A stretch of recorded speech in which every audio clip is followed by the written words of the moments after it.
Blessed Sunday everyone. Hot 30i Infinix password removal. Pakita ko sa inyo ngayon kung paano tanggalin to sa pamamagitan ng Hydra dongle.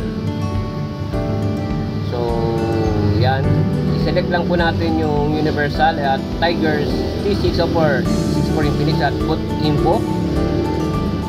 At pag na-detect na po yan, antayin lang nating matapos.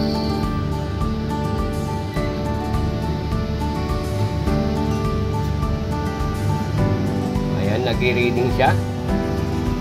Ang procedure nito mga idol, power off nyo muna yung unit, tapos sabay hawakan nyo yung volume up, volume down, sabay salpak ng cable para ma-detect.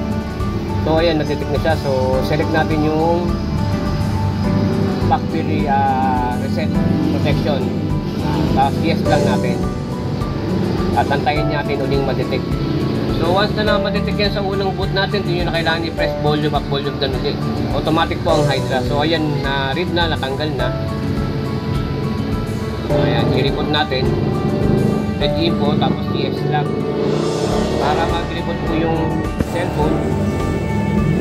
Ang ingay ng motor dito. Pasensya na kayo guys kasi along the highway ako. So ayan, nag-report na siya, lumabas na yung logo niya. Antayin natin siyang matapos. Mag-erasing siya. Ayan, magre-reboot uli yan. Ayan, after reboot, isi-set up na natin. Hintayin natin.